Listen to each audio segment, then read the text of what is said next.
ఇప్పుడే పడేది 1 సెకండ్ అవుతుంది కావచ్చు అంతే. ఒక్క ఇట్లా 1 సెకండ్ టమ్మని ఒకసారి. అది పచ్చి చెట్టు ఎట్లా కాదు అంతే ఇప్పుడు అంతే అది అంతే. మన ఐరన్ డబ్బర్ ఉన్నది యాక్చువల్గా. ఐరన్ తీసుకో అన్న. ఐరన్ తీసుకోదా? ఎందుకు స్ప్రెడ్ అవుతుంది ఏంటి అది? అవుతుంది నల్ల ఎత్తుంది అన్న, ఇంకోటి ఎత్తుంది. ఇది అక్కడ గుడిసె మీద పడితే మనం గుడిసె చూస్తుంది. అవుతుంది పెరుగుతుంది. కుండ పట్టదు ఒకటి మన కండ పడుతుంది.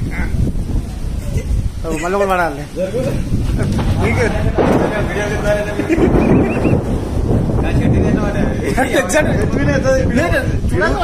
పిడుగు చెట్టు మీద వస్తుంది. కట్టు చెట్టు దామినే పడ్డది అది. మళ్ళీ ఒకటి కొట్టినాకు నువ్వు ఇస్తావు అది.